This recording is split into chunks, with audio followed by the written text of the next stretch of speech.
ERCOT is asking customers to voluntarily conserve power, and Chris Sadeghi is live in the newsroom to tell us why.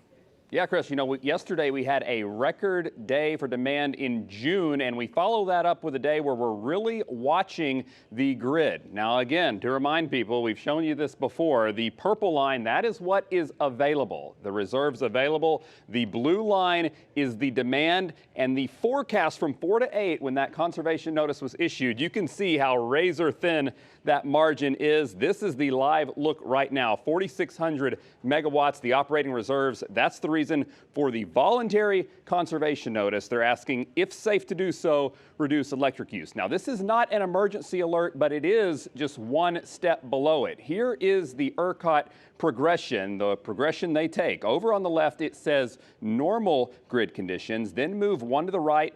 It says ERCOT Weather Watch. That's what we got 5 days ago. It warned us that weather and demand could start to strain the grid within a week. And sure enough, today we moved one more box over to voluntary conservation notice. That's when ERCOT does ask for people to conserve and also request all government agencies to implement their energy conservation measures. So that means raise your thermostat a degree or two if safe to do so.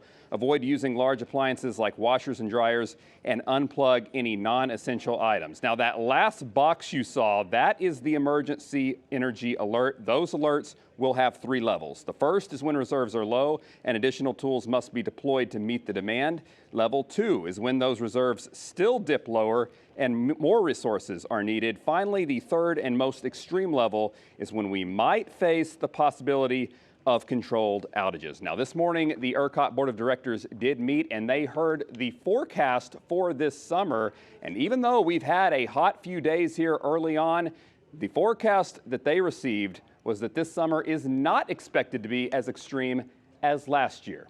We certainly hope so, Chris. Back to you.